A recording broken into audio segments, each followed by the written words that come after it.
Welcome to How We Heard It, the podcast about music, pop culture, movies, and more, with your hosts Wayne Bledsoe and Chuck Campbell. Boonya, this is Chuck Campbell with Wayne Bledsoe and John Baker. All right, that's a hello to Romania. Oh, okay. I've done Hungary and I've done Bulgaria. I don't think I've done Romania before. You've been to Romania, though, haven't you? No, that's what we talked about when we were talking about Bulgaria, and then we brought... Anyway, no, I've been to Hungary. Oh, okay. It's been a long time in Hungary, and just didn't drift down that way.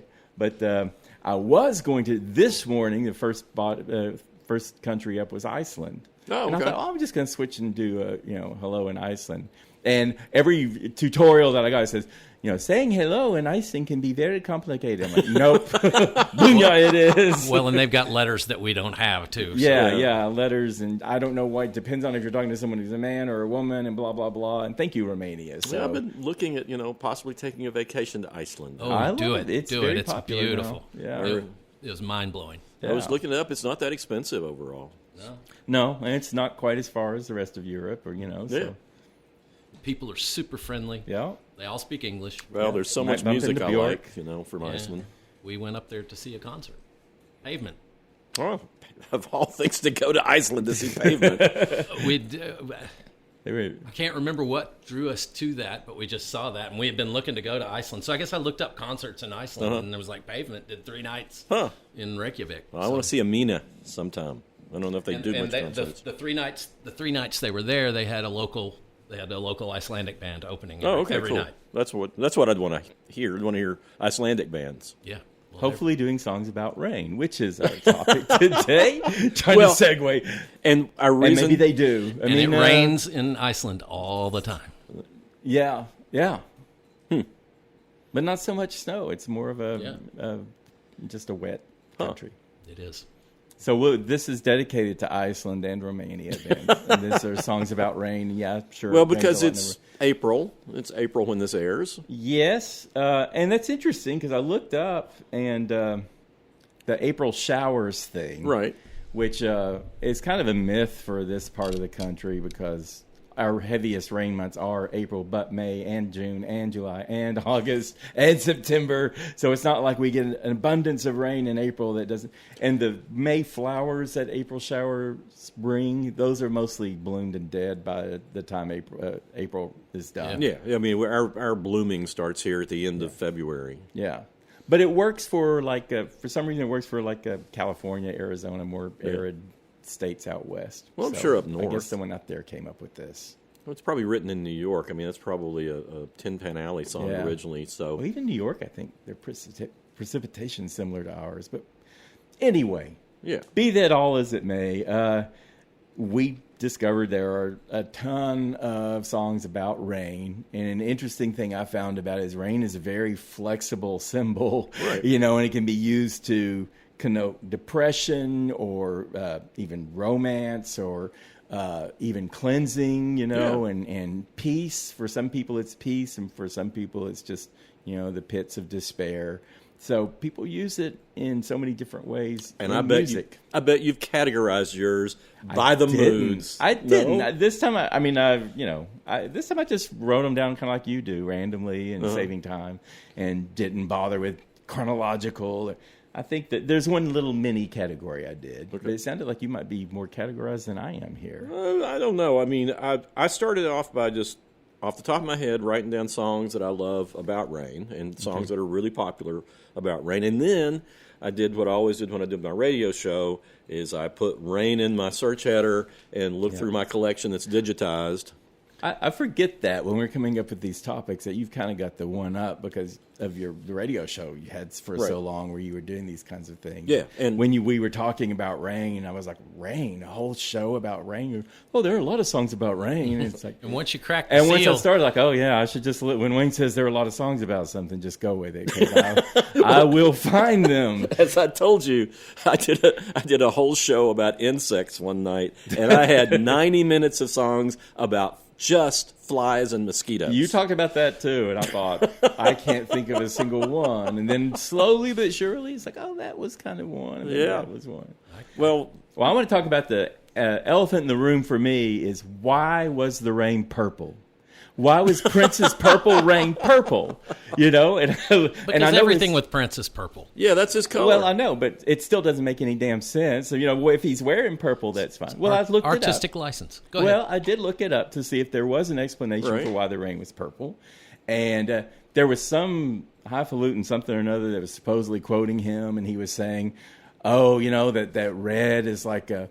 It was like a getting in touch with someone you love and with God and all this stuff. And the red is like, the blood of the apocalypse, and then combined with the blue skies. And it's like, Purple Rain was not a movie about apocalypse. It was a pretty simple story right there. So, and then I saw another explanation that might or might not have been his, but it was kind of like the dawn and the orange-red sky from the sun rising on a rainy day and blah, blah, blah. But he just came up with it. Yeah, exactly. He just thought, purple is like this royal color. A lot of people just love purple. Ermine. But why is it rain? Pink is a popular color.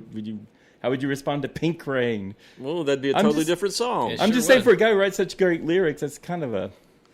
But anyway, doesn't matter. Well, but it's just one of those things, where an artist throws something out there and it's like what Dylan did. It's like, okay, this will make sense to somebody. Well, I see that's fine, but if it doesn't make sense, it still doesn't make sense. Yeah, yeah. It's he leaves it open to interpretation. Just Prince branding and marketing, and I never questioned it before. That's the thing is he said Purple Rain, Prince and Purple Rain. It's like, oh, Prince, Purple Rain, that makes sense, and didn't think about it. I'm like, well, what's Red Rain mean though? Peter Gabriel? I was going to follow that up. It also doesn't make as much. It makes more sense maybe, but Red Rain so Purple Rain was 1984, and then Peter Gabriel came out a couple years later with Red Rain, right? And Red Rain. He said that it represents pain, right? And it's a very emotional song and all that stuff, and it does cleanse his soul, right? And which I think is a bit more plausible, but I still don't know why. I mean, red is kind of associated with like anger and well, you think maybe. About blood, yeah. Well, I think red is associated with anger.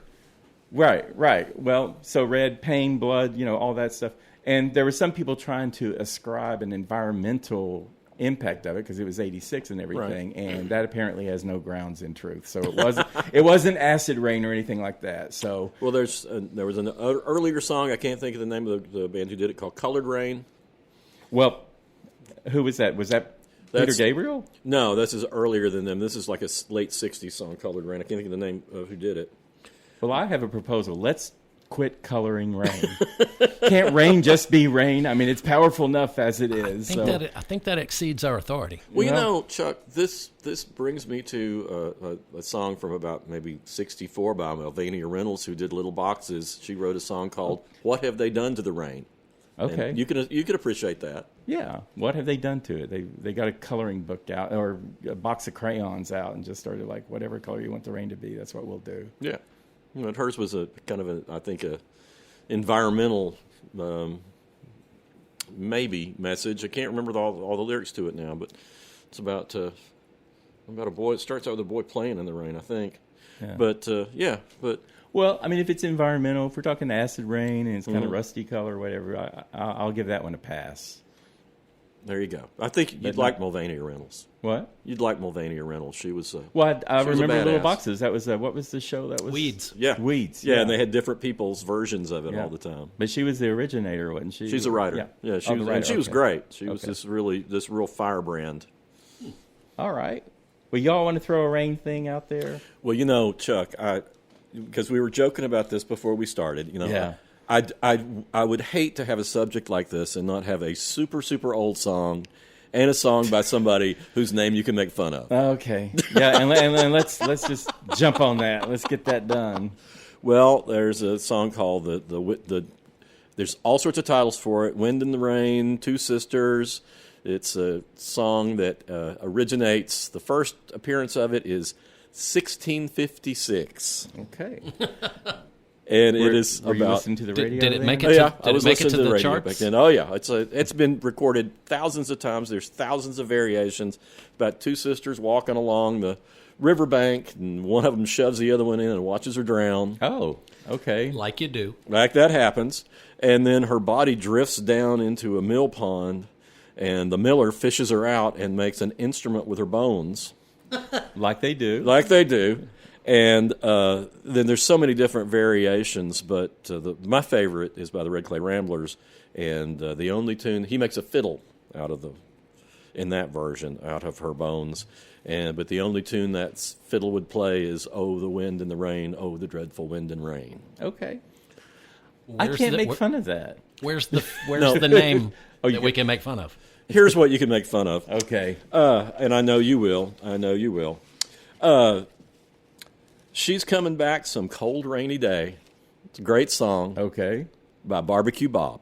Barbecue Bob. I know anytime I bring up an old blues name, you're going to give me hell over it. But well, at least it's not One Eye or Half Blind Barbecue Bob or something like that. Or Mac and Cheese Bob. Mac and Cheese Bob. Barbecue Bob is Bob was salad. great. Can I just bring the Cokes Bob? Okay. So there you go. All right. And that's from the 30s. The first one I thought of, and I do my research just by turning my brain on, but it's probably my favorite Beatles song is Rain. That's a great song. I love that song. And the thing that's interesting that I love about it is that they recorded it fast and then slowed the tape down because when you slow a tape down, it gets that real saturated sound and it makes it sound real trippy and grainy and everything. It's just a great texture. The guitars. And there's backwards. Yeah, that's vocals. the first time they used backwards stuff in it. Yeah, because you can hear John Lennon at the end going, near, saying rain, backwards, yeah. And it's got a great, great drum part by Ringo. It's just really odd. What's that song about? I mean, it's just about what's people the come tone? out when the rain, people are out and the rain comes and they hide their heads. It's just about a scene looking at people hiding from the rain. Okay. Is that symbolic of like people just hiding from? I think it was right when it was before they got into like psychedelic drugs, but they were smoking a lot of weed then, I think. And it's sort of a trippy kind of song. It's real impressionistic. It's not really meant to be. And slowing down the tape and doing back tape. And it wasn't on an official album. I mean, until they started putting out the B-side albums. I think it was the B-side to She's a Woman. I did not know that. Yeah. Okay. It should have been the A-side. It's great, but it was so different for when it came out because that was 1965. Oh, yeah. Okay. Okay.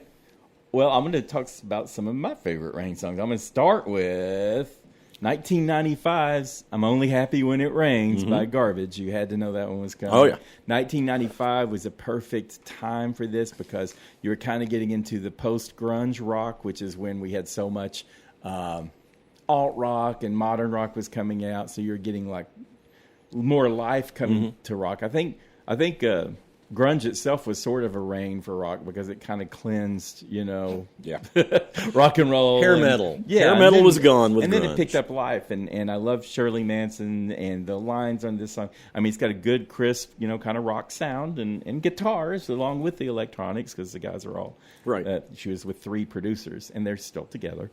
And Shirley Manson, I just love her attitude was perfect. It was kind of a rockish. I'm only happy when it rains. I feel good when things are going wrong. I only listen to sad, sad songs. I'm only happy when it rains. Pour your misery down. Yeah. So just great rock song for mid-90s. I thought that was a good era of rock. Well, probably my very favorite Rain song was a huge, huge hit in 1969, Brooke Benton's Rainy Night in Georgia. I got that one. And I think I've heard that song, but it seems like I've heard someone else because I didn't recognize the name. It's been covered. I think I've heard that song. Tons of people. I mean, it's a standard. It's written by Rainy Night in Georgia. Yeah. Okay. Seems like it's raining all over the world. Yeah. Maybe I heard him and thought he was someone else. Does he sound like he's got that Ray Charles or something? Or kind of, but his voice he's got one of the deepest voices that's ever had hits. Okay. But yeah, he's had a great, deep, beautiful voice. Written by Tony Joe White, the guy who later had a hit with his song "Poke Salad Annie." It's a great. Okay. You don't remember that one? Well, I mean, didn't he show up at the barbecue with poke salad? Barbecue Bob. Yeah, that was a big collaboration. We all know that. You'd appreciate that. Poke Salad Annie, Gators got your granny. Chomp, chomp, chomp. But he was a great songwriter. And, that's a standard. I mean, it's like... Yeah, I know the song. So yeah, it shows up in, movies and TV shows and everything else. And it's, it's just about a guy stranded out in the rain. Yeah. And it makes you feel it. especially when Brooke Benton sings it. I've got a real good version of Baritone. Shelby Lynn covering it too. Of who? Shelby Lynn. Okay. Yeah, that came out in sometime in the 2000s. Okay. Sometime in this century. Sometime when. Okay. Yeah. The first thing, well, Rain was the first thing, the Beatles, Rain. But the second thing I thought of was Riders on the Storm. Oh, yeah. I the didn't Doors. even look for storms because I had so many rain songs, just plain rain. Oh, I got a bunch of storms. Well, there you go. They call it Stormy Monday. Oh, yeah. Stormy Monday's a great song. I got 2 rain-adjacent songs down at Okay. the end. I'm not going into those now. Oh, okay. Go ahead, John. You were saying about... No, I mean, Riders on the Storm has the sound of rain in it. Oh, cool. Yeah. Oh, there's a lot of these that have that. And, I think about Buddy Holly's Raining in My Heart. Oh, yeah, I didn't think of that one. Yeah, which has been covered 1,000 times. Leo Sayer had brought it back and had a hit with it in the 70s. Who did? Leo Sayer. Leo Sayer. Okay. Yeah. Really? Yeah. Okay.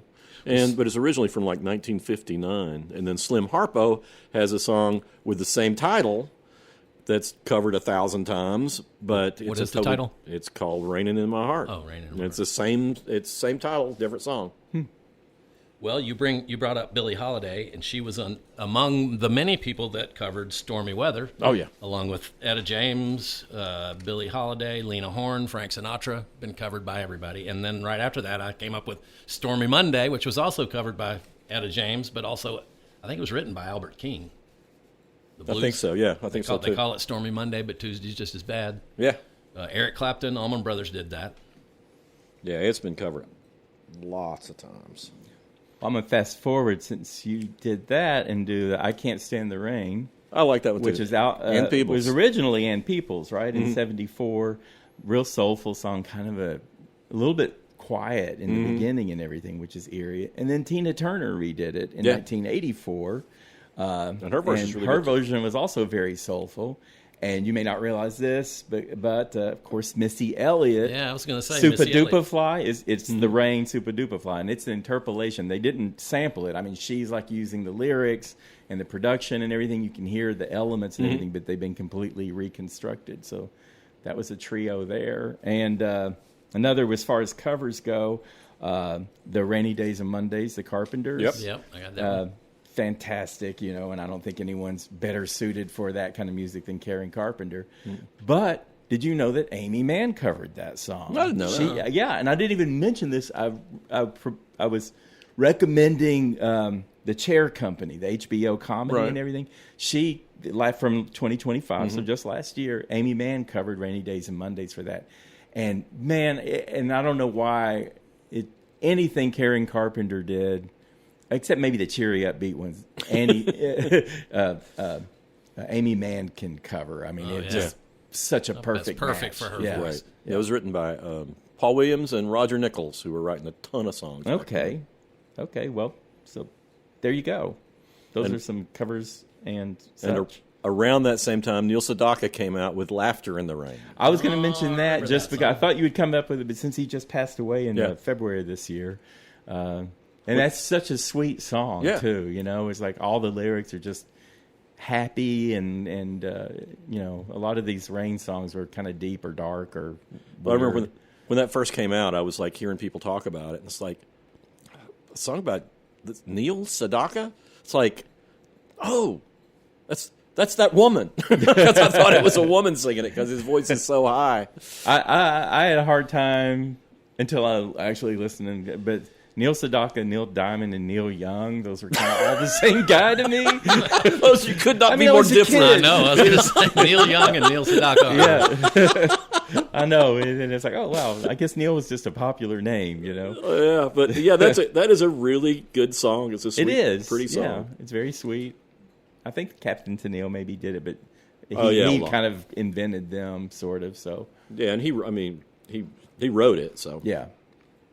I think Wasn't Neil Sedaka with Kiki D and Don't Go Breaking My Heart? Elton John. That's Elton John. Yeah. Okay.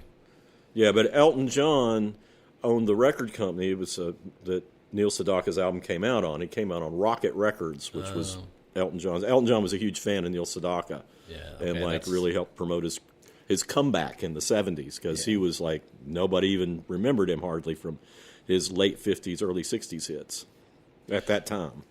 Well, I got to give a shout out to my father-in-law, Bob Leggett, who recommended Early Morning Rain by Gordon Lightfoot. One of my all-time favorites. I love that song. Yep. And it's been covered a million times. But Peter, Paul, and Mary kind of popularized it.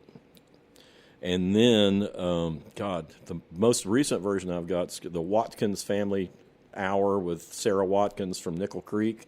She just absolutely nails it. It's beautiful. Wow. But Gordon Lightfoot's, you really can't top his version. But 1966, and I read about that one. He was homesick and would living in Los Angeles and would go out to the airport like in 1960 when he was homesick and watch the planes take off and imagine being on the plane going home. Oh, wow. And then it came back to him, and he wrote it a couple of years later and then recorded it in 66. When you first interviewed him, tell us again what his voice sounded like. I love that story. It's the funniest thing. Gordon Lightfoot's voice is like, in the early morning rain. And I called him up, and I hear this voice, and he goes, hello? And I go, may I speak with Gordon Lightfoot? This is Wayne Bledsoe. And he goes, this is Gordon. It's like, really? Yeah. And I said, your voice is so much higher than I expected. Yeah, people tell me that. I guess it's like the Jim Neighbors syndrome. I know. It's like when he's Gomer Pyle and he's one thing, but when he sings. But I think he probably, because, when you see him on stage, he still has a lower voice. But so when he sings, he's Neil Young, and when he talks, he's Neil Sedaka. You're tying this together. That may be it. But yeah, great song. And he also did a song called Rainy Day People, which I don't like nearly so much. I remember that one. But that was a Anything like big Everyday hit. People? No, it's different. But yeah, I like Everyday People a lot. Yeah, me too. Sly and the Family Stone. Yeah. I don't think Sly had any Rain songs. Oh. Most of these people who've written a lot of songs, I found you some get around to songs. Rain eventually. Yeah. Oh, but like Bob Dylan, Hard Rain's Gonna Fall, which is, absolute standard classic, Buckets of Rain. And then, of course, he throws in Rainy Day Women 12 and 35, which has nothing to do with rain or women. That's the song that everybody knows as Everybody Must Get Stoned. But that's the name of it. Yeah. Hey, Rain is in the title. Yeah. Yeah. I got some that have rain themes in it, but it's not in the title. So Okay, all right. Well, I was going to go back to one of my favorite ones, and that's Eurythmics, Here Comes the Rain Again. Knew you'd have that Of one. course, and I thought you knew I would have that, Of but course. I want to get it out there just in case. That was from 1983, Annie Lennox at her stateliest, And the beauty of that song is it comes out so deep and depressive, but then the chorus is this really kind of optimism but sweetness, so she starts out with Here Comes the Rain Again, raining in my head like a tragedy, tearing me apart like a new emotion, and but then she switches to so baby, talk to me like lovers do, walk with me like lovers do. Mm-hmm. So it has this great shift in tone from verse to chorus that I think is excellent, and her voice just that first line is just like penetrating. So, Great singer. yeah. I got a couple that fall in the category of sweet Okay. romantic. Two of them. One is When It Rains at the Drive-In by NRBQ. I knew you'd bring that one up. I love Because that one. the line is, when it rains at the drive-in, we can't see out, they can't see in. Yeah, my girl and I, we start to grin. Yeah. They can't see out. Or we can't see it, they can't see in. Yeah. So that's a great song. And then also You and Me and Rain on the Roof by the Love and Spoonful, which is just a charming song. It's a great melody. And it's, caught up, You and Me and Rain on the Roof, caught up in a summer shower. Maybe we'll be here for hours, waiting on the sun. Yeah, and it's about a tin roof. Yeah. That was Love and Spoonful? Mm-hmm. Okay. Yeah, about 1966, something like that. Probably. 66. Yeah, I'm not familiar with that one, but Yeah, it was a hit. I might, I think it only got to like top 10 or something like that. It didn't go to number one. right. Well, I wasn't listening to Top 40. I know you weren't. 1966. Well, what do you got, Wayne? Well, there's tons of songs about a state or a city with rain. Okay. But I think the one that stands out to me the most is Kentucky Rain by Elvis Presley. It's by Eddie Rabbitt, isn't it? It's written by Eddie Rabbitt, who had his own hit with I Love a Rainy Night. Oh, yeah. I forgot about that. Who But did Smoky Mountain Rain? Ronnie Millsap. Okay. And- All right, I'm going to let you talk. Okay, Ronnie Millsap. I'm going to let you finish. I'm going to let you finish. I'm going to let you finish, Taylor. And Ronnie Millsap, of course, mentions Knoxville Yeah. and Gatlinburg Yeah. and all sorts of stuff. And that was, I can't remember the songwriters, a couple of Nashville guys. But, yeah, that's a good song, too. But Kentucky Rain Right. is like recorded in, I think, 1967, or it was those Memphis recordings that Elvis did, and it didn't wind up on the Elvis in Memphis album. It wound up just as a single, and then it wound up later on, when they started adding the bonus tracks on, it was on that. It's a great song. Yeah, it's a great song. My band in Memphis worked up a version of it. Oh, really? Yeah. But that's another one where the guy's just, wishing for his girlfriend or wife or whatever she is and walking through the rain. Yeah. Picked up by a preacher man. Yeah. Yeah, but it's a great song. And then from about the same time, The Temptations with I Wish It Would Rain. I wish it would rain. You know that. Why are they wanting rain? Well, because his girlfriend's left him, Oh, okay, and he's, it's like the sun's shining, and the sun shouldn't be shining. Yeah. And the that's great. yeah, See? and the interesting thing about that song, it's the tragic thing about that song is the guy who wrote the lyrics. Who I had to look up his name. It was Roger Pinzabone. That was Roger? Yeah, well, it was the We used to call him Roger P. the music writers it was Whitfield and Norman Whitfield and Barrett Strong, who were like great Motown writers. But about a week, 2 weeks, whatever, after that song came out, that guy committed suicide because he never got. He wrote another song, on the same broken relationship, and never got over it. Killed himself. Wow. Oh, man. Wow. Yeah, I didn't realize another that. song that someone else could write. Yeah, but there's a depressing rain song. Yeah. Well, I'm going to switch to Rihanna's Umbrella then. Let's take it up. That was her breakout hit in 2007.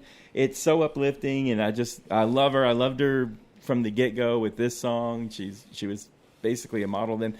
I would talk a lot more about her music if she would just do another damn album. It's been like 10 years, and she just doesn't care. And she's a billionaire, and it's mainly makeup and all that stuff that she's selling. And she's just kind of like whatever, and she puts something out. But Umbrella was great. Jay-Z, of course, helped her out on it, and it starts with him rapping. But, she has the when the sun shine, we shine together. But then now that it's raining more than ever, know that we'll still have each other. You can stand under my umbrella. And then they added, Ella, A. And I just loved her just like strutting around in these high heels with her umbrella in the rain and all that stuff. So that was a uplifting rain song. That's a good one. Yeah. I like. Well, speaking of uplifting, and this takes us way back, but it's a standard. Pennies from Heaven.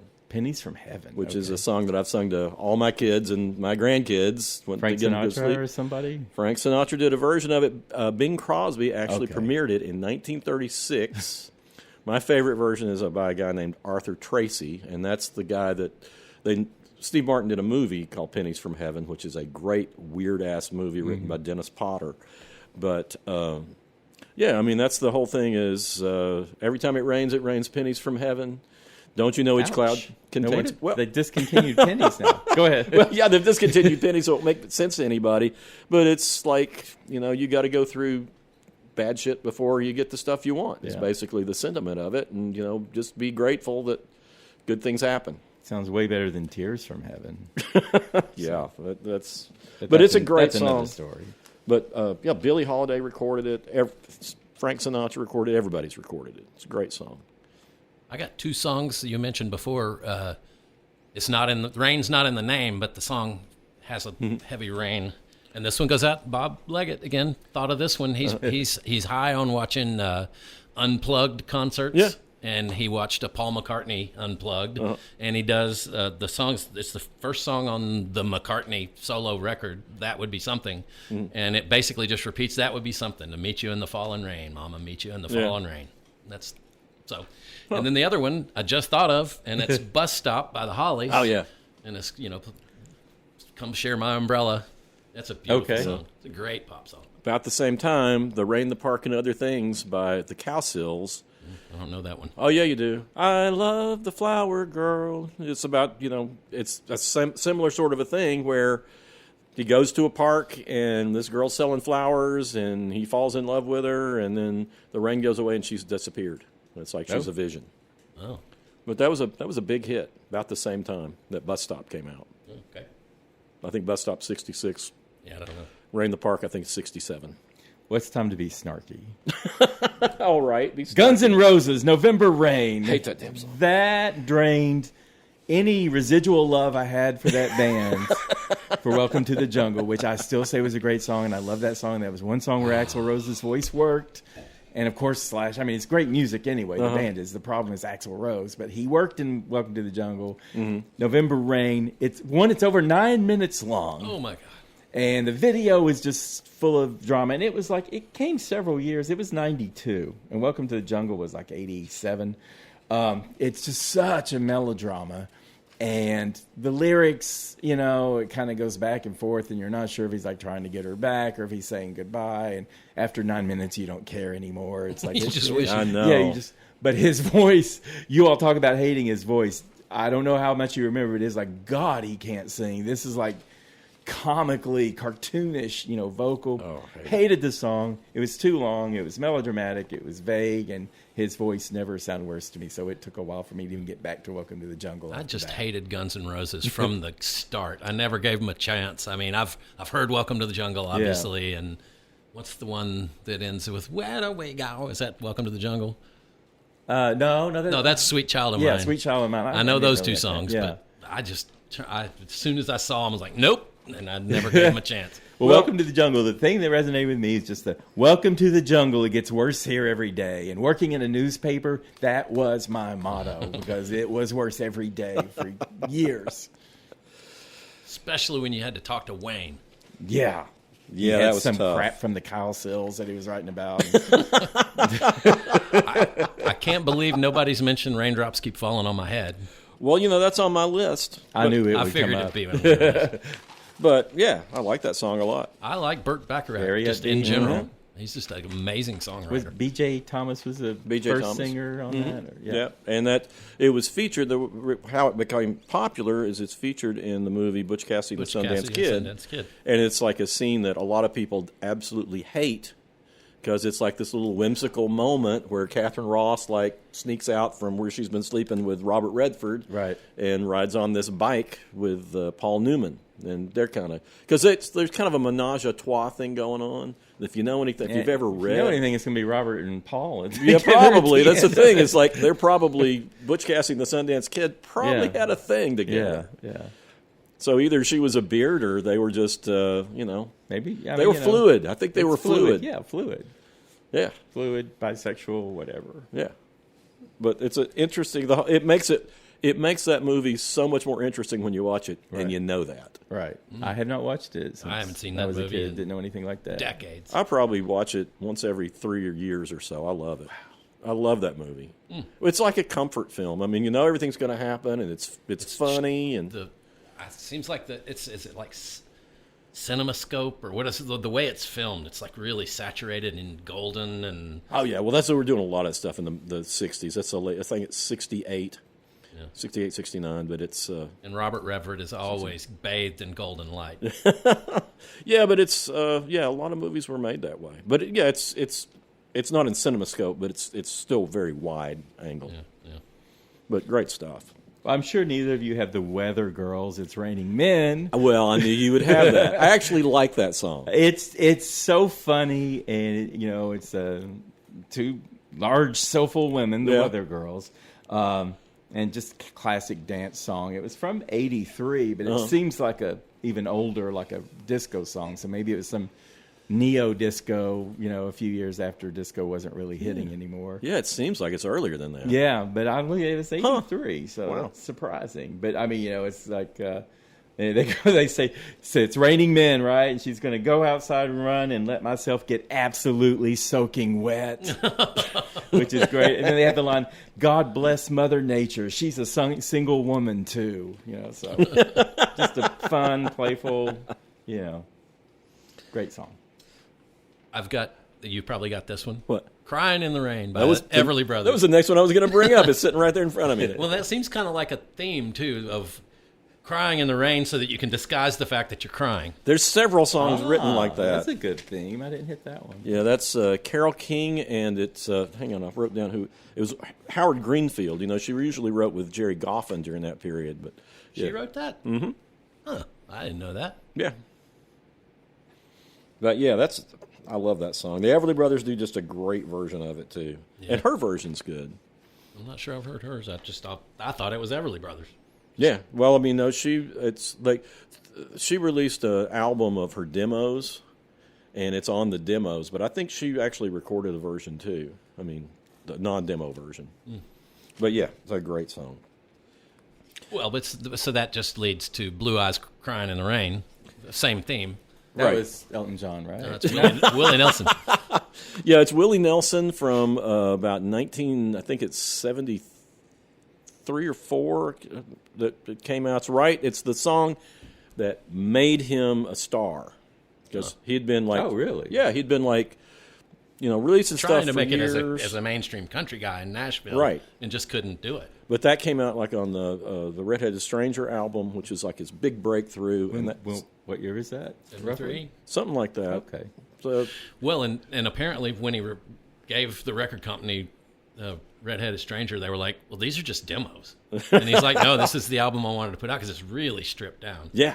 Which makes it great. Yeah, that's part of it. And that song is like that. That's the first time that most people remember it, but it was written in 1947 by Fred Rose, who was the co-founder of Acuff Rose with Roy Acuff. And Roy Acuff recorded, I think, the first version of it. Oh, I didn't know that.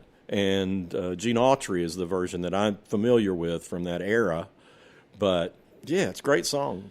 Well, and as we were sitting at my in-laws' house last night brainstorming about rain songs, and we were like, all right, Willie Nelson's got to have one. And we blanked. And on the drive home, it came up on my wife's shuffle in the car. And we were like, oh, wow. How did we miss that? His most famous song, probably. Well, we weren't using any reference tools. We were just our brains. So I think there's just so many of them when you stop to think about it. And you start thinking, oh, wow, I forgot about that. And then you start digging. It's like, okay, I can't take any more. These are just the ones I'm going to go with. But there's got to be something to that. I mean, why would it pick that song out to play? Yeah. Maybe it heard us talking about.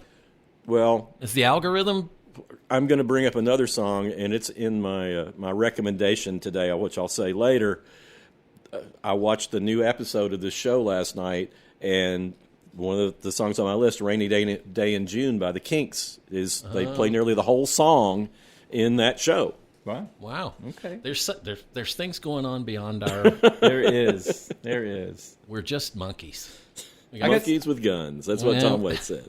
We've got 5 piddling little senses. There's things going on we can't receive. Yeah. I mean, exactly. I'm going to shift to some ladies here. Okay. Kind of connect. Well, first I want to mention "Rain on Me." I trashed that song a few episodes ago, I think, and it was Lady Gaga and Ariana Grande. They put it out in some mutually supportive type song, and it fell flat with me, and I wondered why. And it's like I went back and looked. It came out in May of 2020. Oh yeah. Who was in the mood for anything like that then? So and it was their hearts were in the right place. So I'm kind of backing off a little bit and saying, it wasn't. It's just I was not in the mood for anything like that. I don't think anyone was. I don't even remember writing about music. I was still doing a weekly column during all that, and it's just like, I just don't, nothing. You really didn't want to hear anything. Yeah. So. Well, that reminds me of another one that's on my list that is disqualified, but I still want to bring it up because I think a lot of people don't really realize what's being sung. Is The Who from Quadrophenia, "Rain O'er Me," but he sounds like he's singing "Rain on Me." Well, but only love can make it rain. I mean, it's all about rain. He's just playing doing with wordplay. Yeah, he's playing with it. Yeah. But it's a great song. Yeah, it's a great song, and I mean, it is about rain, even though he spells rain in the title. Reign. Yeah. Love, reign over me. It's a Right. contraction of over, because you don't want to speak 2 whole syllables when you can do one. Well, when Betty LaVette covered it, and she covered it like for their, like whatever, I can't remember the name of the big award they got, but anyway, she covered it, and she says to hell with this or stuff. She just sang reign over Reign me. over me. Over. Just say over. You're saving one letter, but you're replacing it with apostrophe. Yes. So, Yeah. That's a word that just didn't need to be contracted. No, we didn't need it. I know it was a long time ago. It's a lot of but drudgery who in needs 2 that? syllables. Yeah. It just confuses people learning English, But it's one of the Who's best songs, I think. I love it. Off Quadrophenia. I love that album, too. Yeah, me too. So I don't know if this phenomenon is prominent with men, but women seem to get a little,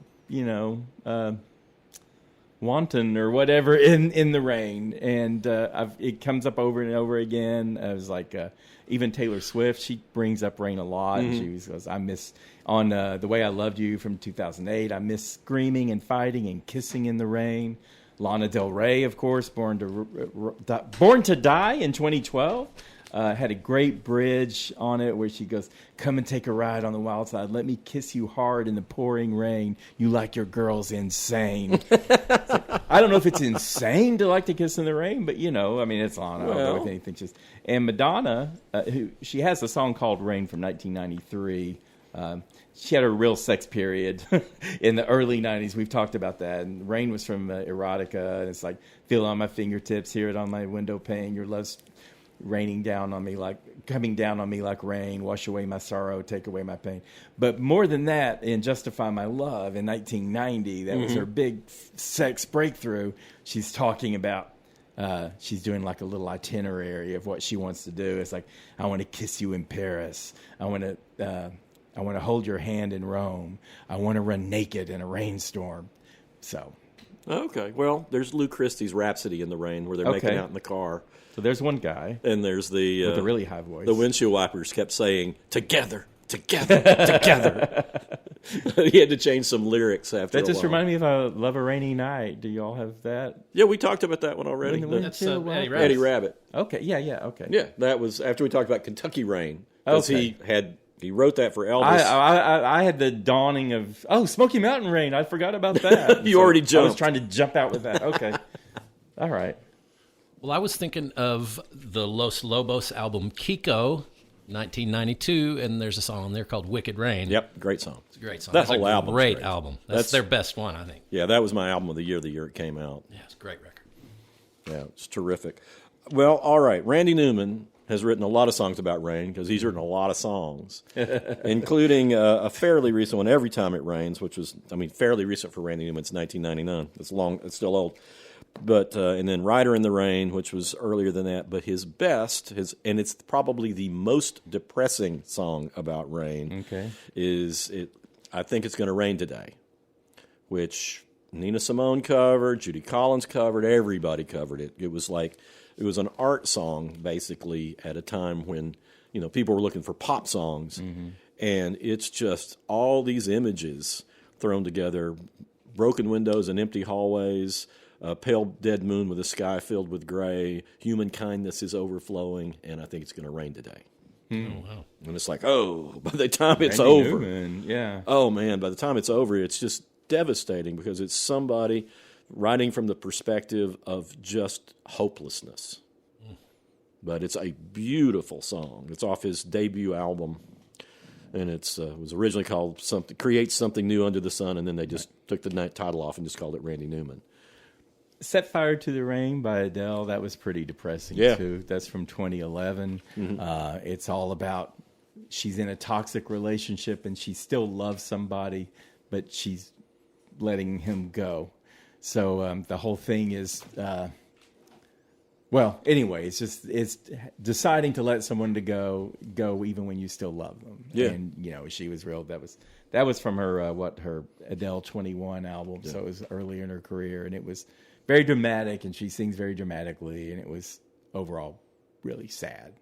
Well, Adele, she's one of those singers. I wanted to not like Adele Really? Oh, because she's got that big voice. She's got a big voice. Everybody's going crazy about her, and it's like, oh, this is not going to be very good. And it's like you listen to her, and you can't help but like her. She's just great. Yeah, she's a great singer. You thought we had another Whitney Houston coming down the road. That's what I was afraid of. That's exactly what I was afraid of. And she turned out to know she has nuance, and she sings with soul, and I mean, she is humor. I love her funnier songs too. Yeah. I think she's. Well, I've got one from a band that was very influential on my guitar playing, and that's REM, South Central Rain, I'm Sorry, in parentheses, from their 1984 album Reckoning, which is one of my very favorites of theirs. Yeah. Okay. Produced by Mitch Easter. I bought albums produced by Mitch Easter that I'd never even heard of the artist just because I knew he knew good stuff. All right, well, I'm going to bring up... and let me go back really old. This is just something that everybody knows. It's one of the most... everybody knows the song Singing in the Rain. Yeah. I have that one. Yeah. Well, Singing in the Rain, most people don't realize it premiered in 1929. Oh, wow. Nick Lucas was the first person to do it. Again, I have... Was it in a movie? Or wasn't in a movie then? It was in like one of those... big musicals where it's just like a review, with Follies of 1932 or something Not really like that. A plotted musical, but yeah, but 1929 is when it premiered. But everybody knows it from the 1952 movie with Gene Kelly, right? Called "Singing in the Rain." Right. And I'll tell you, if you ever watch Clockwork Orange, it's ruined for you. Oh, really? Oh, yeah, because like that movie opens with them beating up a homeless man. Oh, God. While singing in the rain, and then later there's a rape scene where he's singing it, and that's a pivotal thing in the movie is the husband of the rape victim, who later dies, has taken him in, and here's him, he's Malcolm McDowell, who plays the main character, is singing in the bathtub, and the husband realizes this is the same guy who had home invaded our house. They were wearing masks when they did the home invasion. Wow. And yeah, man, it's powerful. I remember my dad got cable TV, and Clockwork Orange came on HBO, and that was the first time I ever saw naked breasts on television. I was like 12 years old, and I was just blown away. Yeah, well, that was kind of a bad scene to see him in, though. Yeah. I know, that was a disturbing movie for a 12-year-old. Yeah, there's no sex-positive stuff in that movie. It's really bad. Well, at that point in my life, all I cared about was boobies. Yeah, well. You weren't concerned about the emotions and context. But it's a great movie, but it's one of those movies a lot of people can only see once. That kind of reminds me, there's a song called The Rain by Orange Juice Jones. Mm-hmm. This was 1986. Yep, I remember that. Okay, and it had kind of an eerie little vibe at first, and he's real soulful and everything. And I think it was like all minor chords, and he goes, I saw you and him walking in the rain. And he said, you were holding hands, and now I'll never feel the same. That's like the first half of the song. So right. He goes through that chorus a couple of times. And then at the end of the song, he invites her over, and she doesn't know yet, and he springs it on her, and he's like basically rapping and talking and just saying, I've taken all the money out of the bank, and I've canceled all your credit cards, and you're just a squirrel trying to get a nut, and he's taking her shoes away, and she's having to wear her hush puppies, and almost gets over the top, hostile, abusive. So you're shifting to feeling sorry for him, and then he's like, you're not going to get your credit cards now. And by the end, you're like, oh my God, call the police. He's about to beat this woman. So, but it was a pretty cool song and really weird. Our old friend Rion Carter, who later became Rion Ledoux. Yeah. She loved that song. Oh yeah. It's a great song. Yeah. Like I say, it's kind of got this minor chord vibe to it, but it's got that 86, kind of R&B groove. Yeah. So it's cool. But then, and he's just saying a lot of ridiculous stuff. It's like, I think he throws in silly rabbit tricks for her kids and something like, you're the cornflake without the milk, And so he really goes off on her. He was one of those funny guys. Much. Yeah, he was an interesting guy that kind of disappeared. Yeah. I don't know what happened to him. I saw something. He said, what really happened to, and I just never clicked on it and watched because who knows. But the year before, it was John Cougar Mellencamp with Rain on the Scarecrow. Yeah. That was about the farming crisis in America and how farmers were just going broke and bankrupting all the time. And so it was a protest song, basically. Yeah. It was like Rain on the Scarecrow, Blood on the Plow. He goes, this this land fed a nation. This land made me proud. But it's all about disenchantment with America and what the farmers were having to deal with, foreclosures and everything. Well, there's also Creedence Clearwater Revival had 2 hits about rain. Okay. Have you ever seen rain? I have, yeah. I want to know. And who will stop the rain? You're right. So, yeah, but He has questions about rain. he does have questions about What's rain. up with the rain? Well, that was but- their third one, but it wasn't a hit. But yeah, have you ever seen the rain coming down on a sunny day? Which is one of those things that's like I always like.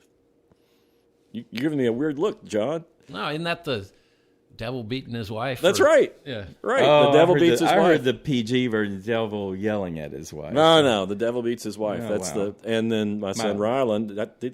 Didn't they record? I don't know if they recorded that with you or not. The devil beats his wife. Oh, yeah, they did. Yeah, I thought so. But he was like just absolutely fascinated by that phrase because that was one my mother used to say all the time. Yeah. Well, I got one that's pretty personal to me, and that's Led Zeppelin, the Rain song, because the summer after my senior year in high school, one of my running buddies, David, I'll leave his last name out, we were all being rushed by the fraternities at UT, University of Tennessee here, and they would take you out to the lake or take you whatever, and they took David to go hiking in the Smokies, and with some other rushies, I guess, and they were crossing a stream, and they turned around, and David just was gone, and he fell in the creek and drowned. They found his body about a mile downstream, and he was an athlete. He was a cross-country runner, so he must have hit his head. Wow. But that was the first time that I ever encountered death as a semi-adult. Anyway, I was 18, and that Rain song, he and I listened to Led Zeppelin all the time, and then Into Every Life, A Little Rain Must Fall is just, it's laden with a lot of emotional energy. And then there's also, while we're out in Led Zeppelin, there's Fool in the Rain. Oh, yeah. Which is a great song. I like Rain song way better than Fool in the Rain, though. Yeah. Fool in the Rain I just get tired of. They played it on the radio all the time. Yeah. But I'm glad I don't have that kind of a memory with that song. Well, I mean, it's a beautiful song. It's a beautiful song, and David had a beautiful life, and I'm glad that I got to know him for the time that I did. Very good. Well, on that sort of a subject, Joe Cocker's song, I Can Stand a Little Rain. I can't remember who wrote that one, but that's on the same album as You Are So Beautiful, which was like his big comeback, and his comeback didn't have a hit for a couple of years, but anyway, it's a really pretty song too. I don't think I know that one. Yeah, it's a title track on that album. Rain still being used for sweetness and such. There's a Lauv. It's L-A-U-V. Some people pronounce him Love, but it's Lauv. Oh, okay. He's a pop singer now. And this was an early one for him, 2017. That was early for him. Paris in the Rain, just anywhere with you feels right. Anywhere with you feels like Paris in the rain. So, and Paris rain is always romanticized. Rainy places, like if it rains in London, it seems like it's always depression or something. But when it's raining in Paris, then everybody's just like, beautiful, romanticizing it all. It's probably just because I think London's a little less romantic than Paris, but that might just be me. The Supertramp song, It's Raining Again. Yeah. That singer, he always throws me because he sounds so happy, and it's like, it's raining again. I know my love's at an end, but it just sounds so positive, and it's not, it's kind of a tragedy. So I guess that real, belting, the way he sings, just, I don't know. I like songs like that. I like it when you think it's one thing and you listen to it and it's something else. Then it sounds, or when it's lighter than what it sounds like. Yeah. Yeah, I've always liked that tactic. Well, how about and you won't know this one, Chuck, but John May, Flowers in the Rain by The Move. You might like this because The Move is the band that transformed into Electric Light Orchestra. Oh, okay. So Jeff Lynne? This Lynne is in The Move? This was before Jeff Lynne joined The Move, because he joined them in like 1970. So this is Roy Wood. Friends of Jeff Lynne. Well, it was Roy Wood and Bev Bevan, the drummer. Okay. Roy Wood was the lead guitarist, sometimes singer in The Move. Bev Bevan was the drummer. And all the other members except them left, and then they got Jeff Lynne. And then after their last album, Message from the Country, they formed Electric Light Orchestra. And I think Electric Light Orchestra was originally just going to be a side project. Was it? I didn't know that. Because the move was they were pretty successful. But Jeff Lynne had the idea of incorporating more orchestral instruments into it, and so they put out the first Electric Light Orchestra, and then they decided, no, this is what we want to do. Yeah, and Roy Wood was with them until the third album, I think. Sounds about right. Yeah. What was the name of their Rain song again? It's Flowers in the Rain. Okay. And it's just about, basically, an observation song. Okay. Well, one thing that I always remember here, you always hear a drummer named Bev Bevan. Yeah. But everybody was always talking about how he's such a monster drummer, and I would listen to Electric Light Orchestra and think, he's not that much of a monster drummer. Listen to his stuff in the Move, and he beats the crap out of the drums. Yeah. The Move is really muscular pop. Right. Yeah, but that's just a pretty song. Yeah. I got a couple of rain adjacent songs. I said I would save till the end. You haven't said "No Rain" by Blind Melon. I figured you'd bring that one up. I already threw Guns N' Roses under the bus. I didn't want to. I thought I didn't like that song, and I went back and I listened to it again, and it was like I just wasn't in the mood for it the year it came out. I liked it, but I went back and listened to it. I think it holds up. I think it's a pretty good song. Okay. I know you don't like it, but at the same time, I didn't think I liked it. Right. I didn't think I liked it. It's the voice, It just that's the only thing I really hate about it. But it's not screechy in that. Screechy's not the only way to be terrible when you sing. Well, but I think it's Shannon Hume. I think he's more over the top, and he's not in that song. It's really well done. Okay. I liked it. Fair. Okay. All right. I'm not going to yuck your yum. So my rain adjacent songs, these rain adjacent, these are both about thunder and lightning. Mm-hmm. And do you remember Shai Coltrane's Oh, yeah. Thunder? Mm-hmm. Okay. That song, it was from 1972. And hearing that, and then Kiki D's, I got the music in me. It was like these women rockers belting away. And I was kind of shaken by the Shai Coltrane song. She's the singer from Chicago. She was a blonde. And there's so much emotional energy invested in that song. Do you remember it, John? Okay. And at first it's like I couldn't decide if she was singing about love or if she was singing about sex or if she was singing about drug addiction. Mm-hmm. And all of it kind of was overwhelming to me. And I don't know, it's just a rare... That was one of the first times I remember realizing that a song can go different ways depending on how you interpret it. Yeah. It's an old song. And then again, like I say, Kiki D, that one wasn't so mysterious. I mean, it was just straightforward, but just women rocker belting women... I don't know. That just kind of caught up with me. And then the other one, I love Sheryl Crow. We all love Sheryl Crow. Yeah. She does great things all the time. Good is Good is a great song from 2005. And I love it. The ending, the twist that she has on the ending and how she there's a lot of shifts in that song that are fantastic. But one of the lyrics is, and every time you hear the rolling thunder, you turn and run before the lightning strikes.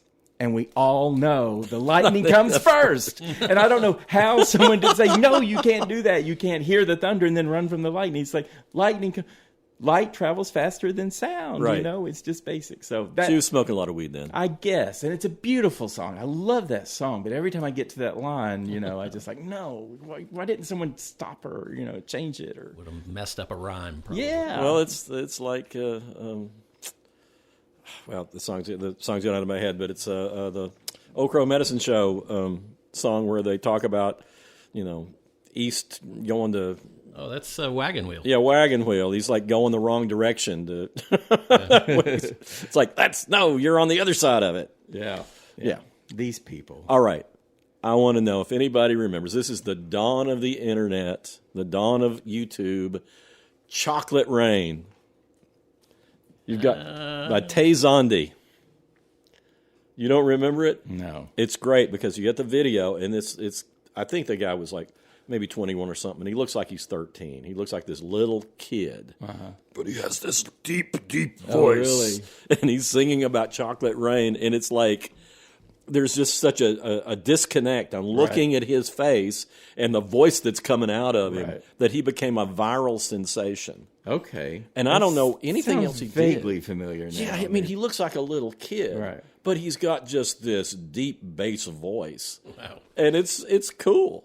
It's the opposite of Gordon Lightfoot. Yes, the opposite of Gordon Lightfoot. I mean, maybe I'd never heard him talk, so I don't know. Maybe he was like, maybe he had a voice like this too.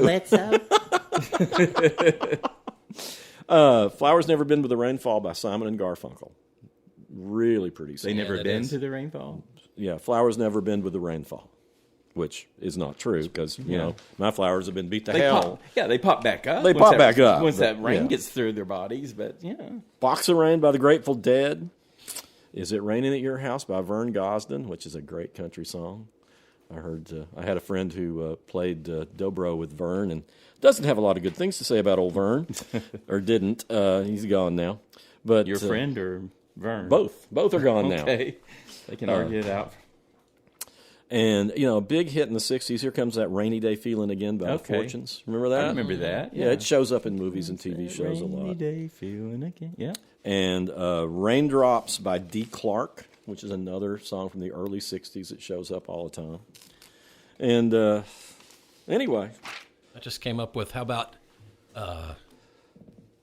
Eddie Floyd, Knock on Wood, because he quotes, and the thunder and lightning, the way you love me is frightening. Yeah. That's Amy Stewart remade that. Or yeah, I don't know if she was first or second. But it's a Stax classic. Yeah. September in the Rain, which was actually from the 20s, but it became a standard. Everybody covered it. My favorite version is by Dinah Washington.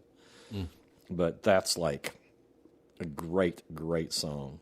And then there's we haven't said any gospel songs. Didn't It Rain? I don't know who wrote it, but it's been covered by pretty much every gospel quartet and every great black gospel singer ever. I've got Mahalia Jackson just like knocking it out of the park. Oh, wow. Blind Boys from Alabama doing it. It's, of course, you know, the Noah and the Ark story. But it's a great song. I forgot about Thunder by Imagine Dragons, Thunder and Lightning. That's a good song. Yeah. So, just hit me, but. And Rhythm of the Rain by the Cascades. We never mentioned that one. That's another one from the early 60s was like, everybody's writing about the damn rain. Still are.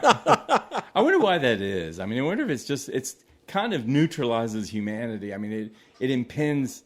It'll rain whenever it's going to rain, and we can't stop that, and we have to deal with it, you know. And well, like we were saying, it's a great metaphor for so many different things, and it's something that happens to everybody. I mean, you really want to just like break your mind on how many songs have been written about it. Look for songs about the moon. Yeah. There's like next episode coming up. Yeah, I mean, but yeah, things about the elements: rain, sun, the moon, the earth, the planets, the stars. I mean, it's just like that's universal. So if you're an artist, it's figuring into what you're doing, no matter what. Yeah, I mean, I can imagine, if you're a songwriter, the rain starts prompting ideas right there. It's just such an interrupter. It's always something. Storms, Mother Nature, and everything always reminds us that we're not in charge. And it's one of my favorite artists that I've mentioned before, Eric Anderson, was a contemporary of Dylan and all those folks. But he's just got this song from one of his later albums, just called "Listen to the Rain," and he's just this guy sitting in his room and listening to the rain, and thinking about, okay, it's raining now, but it's going to change, and things will get better, and As a songwriter, I can, and also an active outdoor person. When it rains, that's when I typically, I can't be outside in the rain, so I find more inspiration indoors writing songs when it's raining. Yeah. Yep, that's the way I was when I was more heavy into screenplay writing. It's like when it rained, it's like, okay, I'm going to sit down and do this, Yeah. I don't know. I just think those things are they're universal.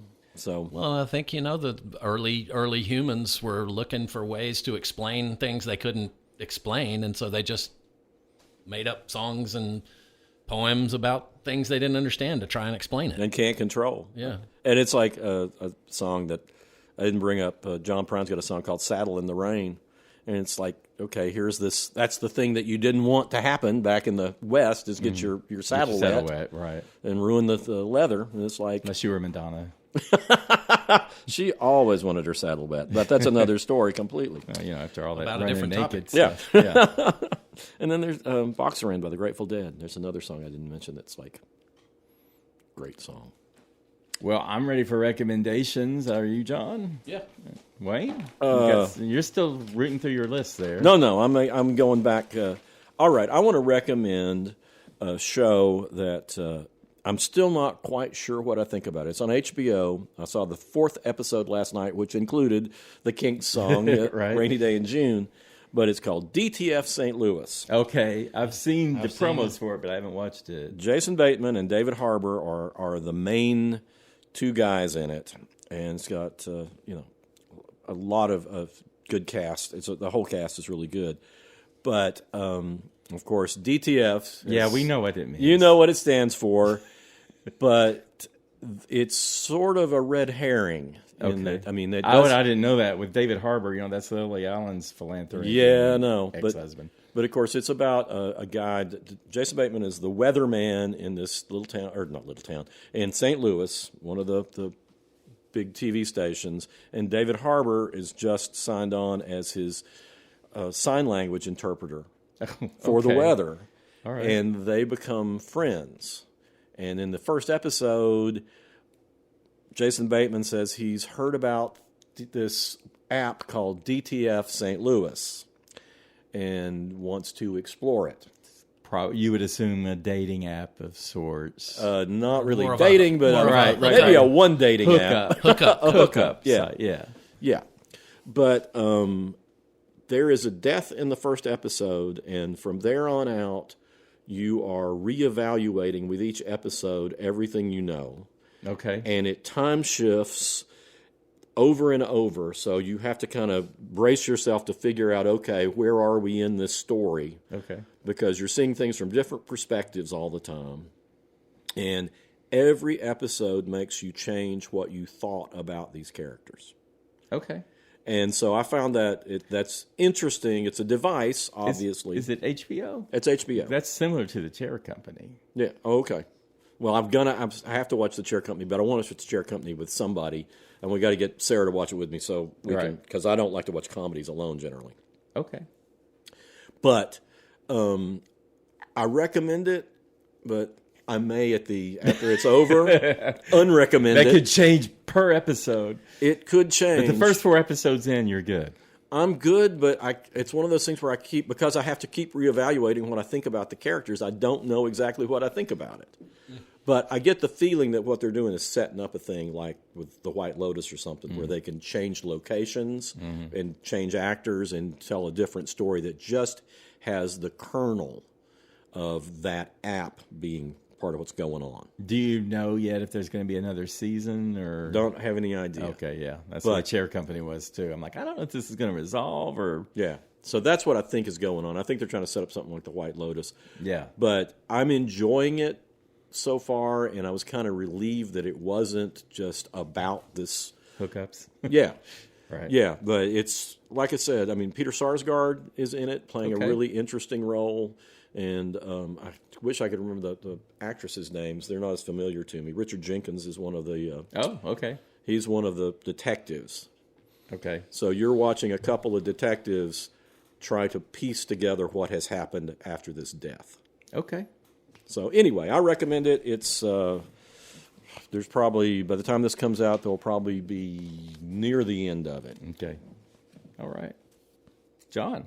Yes. We're doing visuals, I guess. I discovered last night on YouTube, but it was a full hour-and-a-half documentary called The Great Alone, and it's about a guy named Lance. Oh man, I can't remember his name. He's a musher. His father won the Iditarod, and he has been mushing his entire life, and it's about him. And he wins the Iditarod 4 times in a row. But the thing and Chuck, I think you'll like this part of it, is that the thing that you keep coming back to is the relationship between the musher and his dogs. Yeah. Because those dogs they're amazing athletes, and it's a race of over 1,000 miles through the wilderness of Alaska, starting in March. So it's still the middle of the dead of winter in Alaska. Yeah. And it takes, anywhere from 10 to 14 days to finish it. And you're self-sufficient the whole time and got to take care of your dogs. And there's a couple of times where he comes in, they come into checkpoints, and, one of the dogs is on his sled with him, and he's like, he can't keep going. He wants to go, but he can't. Yeah. Those, are they mostly Huskies, Malamutes? Yeah. I had those dogs, and they are so different from any other breed. Really? Oh, really? And I mean, they're like athletic and everything for the sake of being athletic. They're like pure athlete type dogs, and it's like a perfect sport for them. But I mean, like when they stop for the night, he puts out hay for them to roll up in, and they stay outside. Yeah. Overnight in below zero weather, but just wrapped up in straw. They got thick coats. Yeah. There was one every time I would brush her out, I would have a whole other dog. So, but it's really the Great Musher, the Great Alone, the Great Alone. And I wish I had the guy's name. You said in it's my on head. YouTube. It's on YouTube. Okay. The Great Alone. Lance Healy, maybe. His father won the Iditarod. Only there was sounds some like way a to familiar find name. out. Yeah. Okay. So I want to recommend, I think we may have mentioned this in passing, Wayne, Attack the Block, the movie from 2011. Yeah, okay. So it's from 2011, and it's like a comedy sci-fi movie.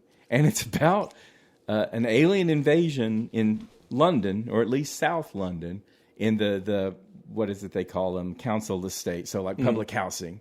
And it's the main characters is like this teenage gang, and the whole thing. Now I should say it's based on Joe Cornish. He's the director, and it's his first film. He's also a comedian and everything. When he was a comedian, he was in Shaun of the Dead and Hot Fuzz. Right. And he's got Nick Frost in Attack the Block with him, as he's like a local weed dealer. And Nick Frost, of course, was the co-star for Simon Pegg in Hot Fuzz and Shaun of the Dead. And if you like those movies, this one's not Simon Pegg, I don't think, is involved in this one at all. But it has that same kind of weird, offbeat kind of humor. And these teenagers, these kids are just trying to figure out what even is going on, And it's not one of those alien invasion where a lot of people are completely oblivious to it, and they're seeing it, and they're trying to figure out how to deal with it. And there's the main guy. Oh, who is the main guy? I'm thinking of his name. If only there was some way to find it. John Boyega. He's the main gang guy.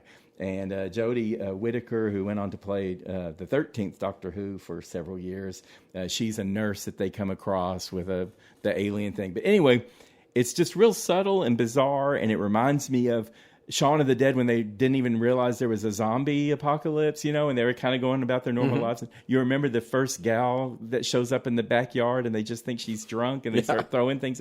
Well, it's kind of like that, and Nick Frost has a great line. He goes, when they're starting to realize it's aliens, because even if it is an alien invasion, they're 4 feet high, blind, and one got kicked to death by a bunch of kids. He goes, we got nothing to worry about. But of course, they did have a lot to worry about. But it's just funny, and they're kind of nonchalant, and oblivion, and everything is funny. And the aliens, there's kind of a creepy element to it, because they're aliens, and they're not as powerful as we usually see them in movies, but they'll kill you. And this is from 2011? 2011, yeah. Attack the Block. Well, musically, I've brought this album up several times when we've done subject things, because it's just got a lot of great songs on it. It's Willie Nile from 2009, House of a Thousand Guitars. Okay. And Yikes. What? What are you yiking? Oh, because you don't like guitars. Yeah, that's true. 1,000? There's guitars in here. You're going to hurt Yeah, their feeling. well, there's like, a dozen or two here. It reminded me of it today because it's got a great song called Her Love Falls Like Rain. And it's probably my favorite Willie Nile album. It's got Give Me Tomorrow, which is like it's a song everybody needs to hear right now about, and the chorus is Give Me Tomorrow, now, now, now.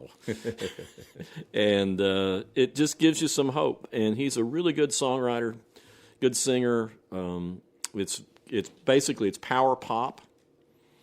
Okay. And it's just very likable. If you like, when he first came out, people were comparing him to Elvis Costello. They're very different, but it has that same sort of energy. He did a whole album later, the Dylan covers. It's some of the best Dylan covers that anybody's done. Okay. And he's a really good singer-songwriter. If you like power pop stuff, he's somebody to check out. And I've heard of Willie Nile for years, but I've never listened to any. Well, I didn't really listen to him until he was on an album called Largo, which I've recommended. And he does a great song about a Pakistani immigrant who's a cab driver. And it was like, man, this voice is something great. And then I started going back and listening to all this stuff, and it's like, it's terrific, start to finish. Cool. He's good, really good. Okay. I discovered this artist. They perform under the name Peel Dream Magazine. It's one guy, and I think he's from Chicago, either Chicago or New York. Let me see. Hang on. New York. His name is Joe Stevens. He's a multi-instrumentalist, but it's real kind of muted and soft, but really melodic, and it reminds me a lot of Stereolab. Oh, okay. And just really pleasant, and that perks my ears up. Yeah. The most current one they have is from 2025, and it's called Taurus. But I listened to 2 or 3 albums earlier, just kind of picked through them, and they're all really pleasant, really nice, inventive, melodic. But like I said, kind of hushed and whispery. It's good stuff. Sounds good. Sounds good. I want to recommend Paradises by Ladytron. This came out March 20th, 2026. Okay. So we got a new release here. This is Ladytron's 8th album. And it's the first since they started as a quartet, and one of them has left, Ruben Wu. He was going into photography and stuff, so he left the group in 2023. They were pioneers of electro-clash music, and what that means is like synth pop and new wave and techno kind of together, but with like a punk attitude and everything. And to give them some credibility, they did 4x4 beats, and it was like a sarcasm and everything, so it wasn't. They've never been like a rave type thing that you would just hear at nightclubs and everything. Right. They've always been more than that. But Brian Eno called them the best of English pop music because they know, and he went on to say, they know everything that's going on and they process it in their own way, and there's a lot of smartness and everything to it. Their big hit, which I'm sure you might remember, Wayne, if you heard it, but it's 2002, 17.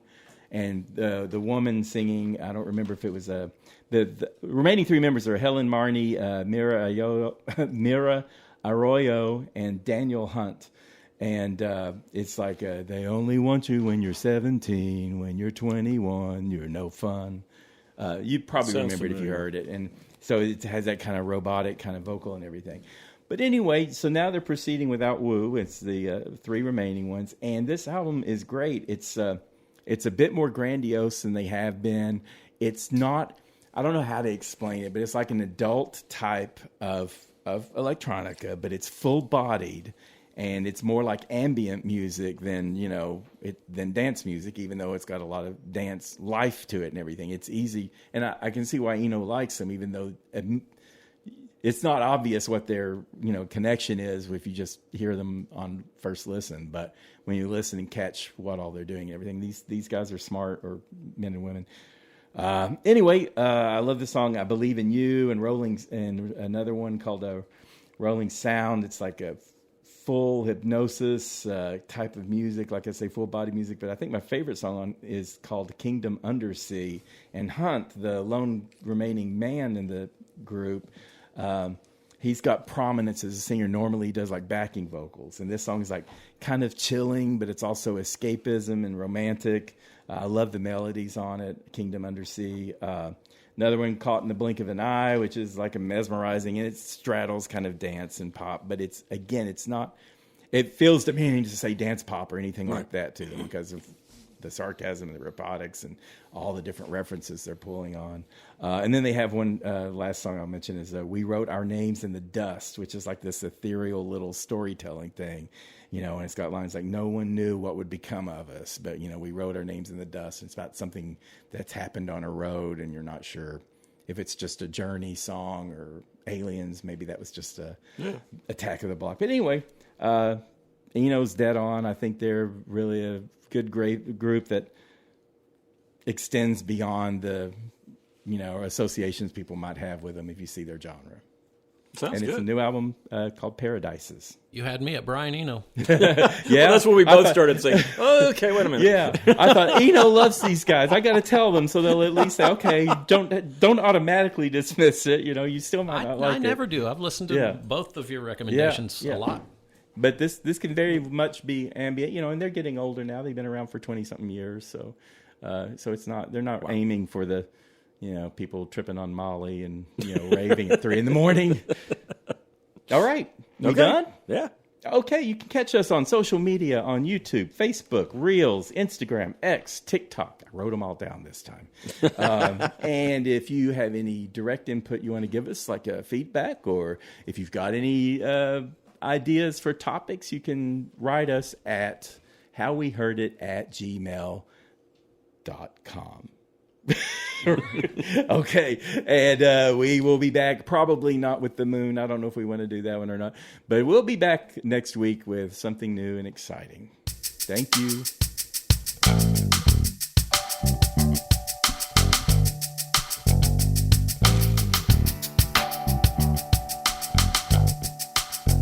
You've been listening to How We Heard It with Chuck Campbell and Wayne Bledsoe, a podcast about music, movies, art, culture, whatever it is that's on their mind. How We Heard It was recorded at the Arbor Studio in Knoxville, Tennessee by me, John Baker. How We Heard It is a Cozy Planet production. If listening to this podcast has given you a burning sensation, then we recommend you sit in a hot tub until your symptoms fade away. If you'd like to reach out to Chuck or Wayne or even me, you can send an email to howweheardit@gmail.com. So thank you for listening, and come on back and we'll have another episode for you next week.